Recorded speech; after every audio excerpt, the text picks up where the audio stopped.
virtual organization. It's called Gender Education and Advocacy. But we were planning it, and so she talked with us about it, about her desire to make this Day of Remembrance project a part of our website. And she was thinking about how to put it all together. And one of the people who in the original group was Teresa Sparks. Now, I don't know if you know who Teresa Sparks is. She's currently the executive director of the San Francisco Human Rights Commission. She was the first trans woman to be honored by the California State Legislature as Woman of the Year. She has been the Commissioner of Police in San Francisco. She has been, she's been the Chief Financial Officer of Good Vibrations, which is a woman-owned shop, collectively owned shop that sells sex products and does sex education. She's a very, very accomplished individual, and she was making a lot of political connections in the city back in the late 90s. And she invited now Senator Mark Leno, but then San Francisco Supervisor Mark Leno, to join us for a vigil on November 20th, 1999. And that was the first official Transgender Day of Remembrance event. And I think there were about 7 or 8 of us there. It was raining. We stood at the base of a statue in the Civic Center area.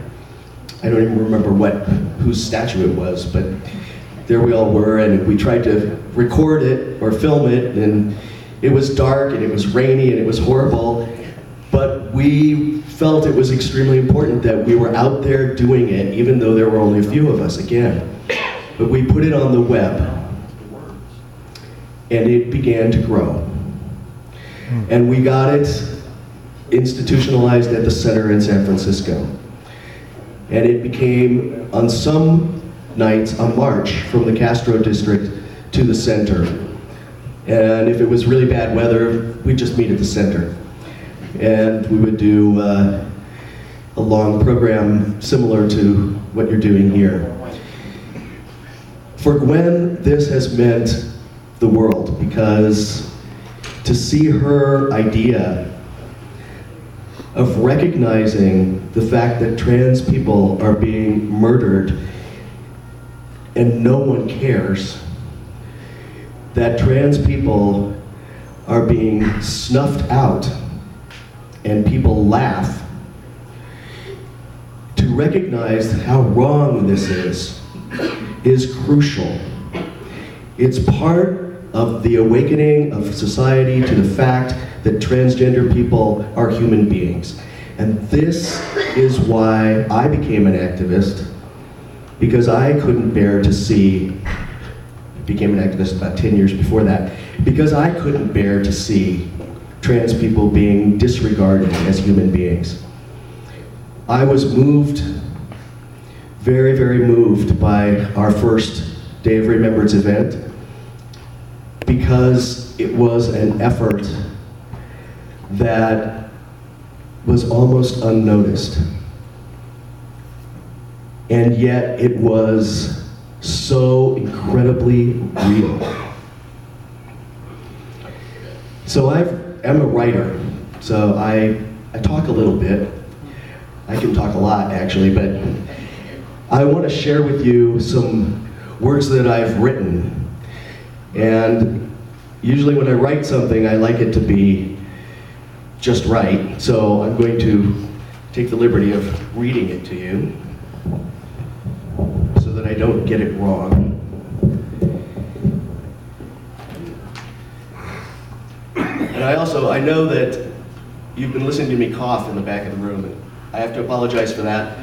I got a cold last week, and usually a head cold goes to my chest and I cough for a while after I'm all better. So I'll try not to do that anymore, but please forgive me. I'm not contagious. That part's all over. Thank you. So, tonight we say the names of those whose bodies have been broken, whose spirits have been extinguished, so that their lives are noticed. Sometimes this is the first recognition these people have ever received in life. And it is doubly sad to me that it seems their only mark on the world comes from the stain of their blood on the hands of their killers. Yet this cannot be their only legacy.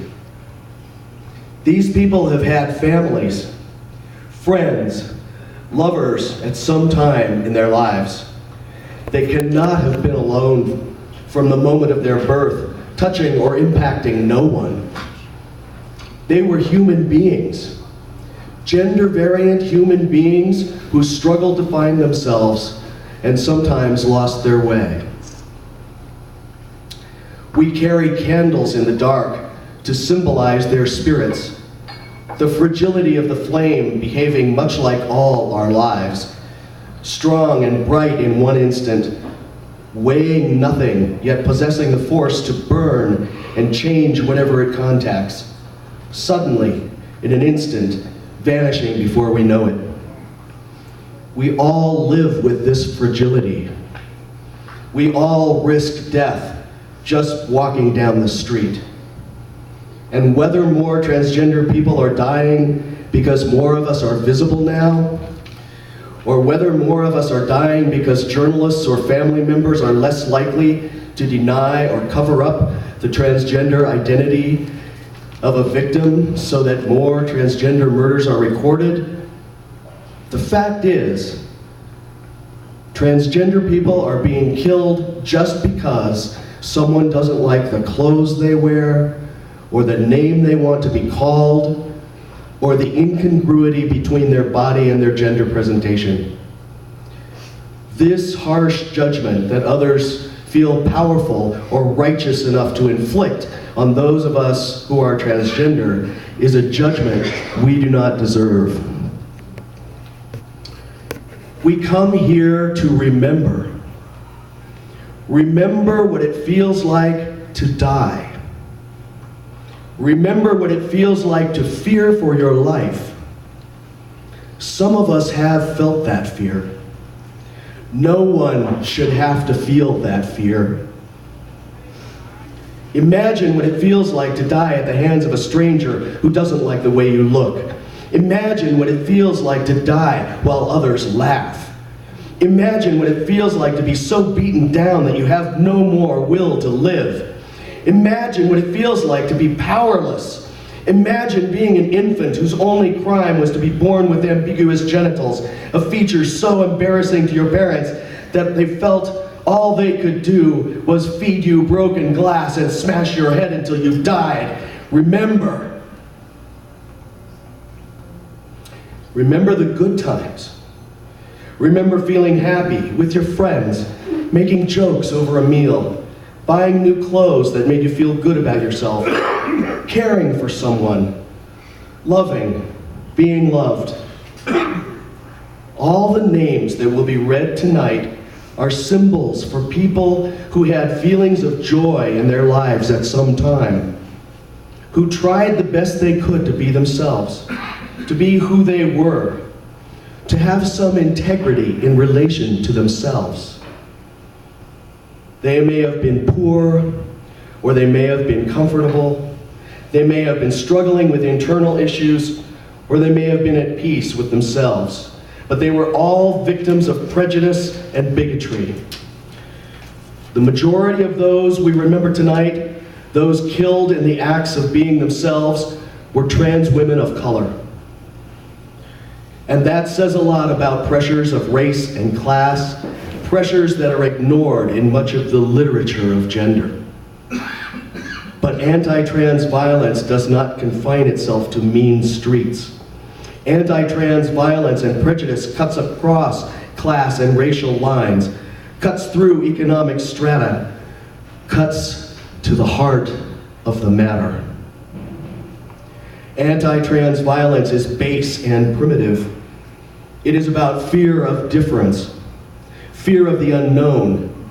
It's about judgment. It's about power. It's about someone else's fear and shame and agitation in the face of something they don't understand, but they feel powerful enough to judge and righteous enough to carry out the sentence. There were human beings who carried the names we read tonight. Human beings who did not deserve to die just because they were different.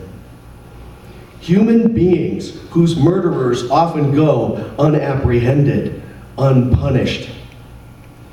We call this a society of laws, a society of justice, a society of compassion and giving and caring for our families, for our neighbors. We call this an enlightened society, a free society with liberty and justice for all. Where is the liberty and justice for transgender, transsexual, and intersex people? Are we to believe that we are less than human? Are we to accept the ignorant judgment of others? Are we to be denied the capacity for love and for human connection? Are we to ignore the love we feel for ourselves, our families, our friends, our very lives, and to take on the burden of other people's shame? These were human beings who were killed. We come here to remember. We want to live. We want to remember so that the pain and the tears and the screams and the shock and bewilderment of untimely violent death will one day be unconscionable in human society. We want to live. We want all our sisters and brothers to live. Please keep those we remember tonight alive in your hearts to bring peace to their souls, to bring peace to this world. We must say the names of our fallen sisters and brothers out loud. We must say their names with pride. We must not let the rest of the world forget that they and we are as sacred as any vessel filled with the breath of life.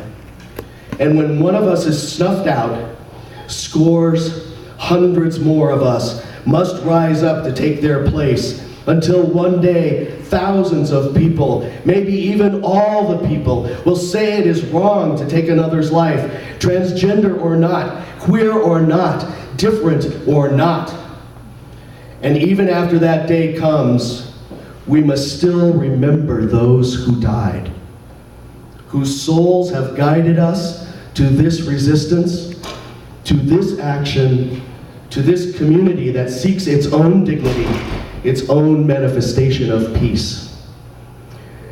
Remember. Remember. Remember. Remember our dead to make us stronger in the fight. Thank you all very much.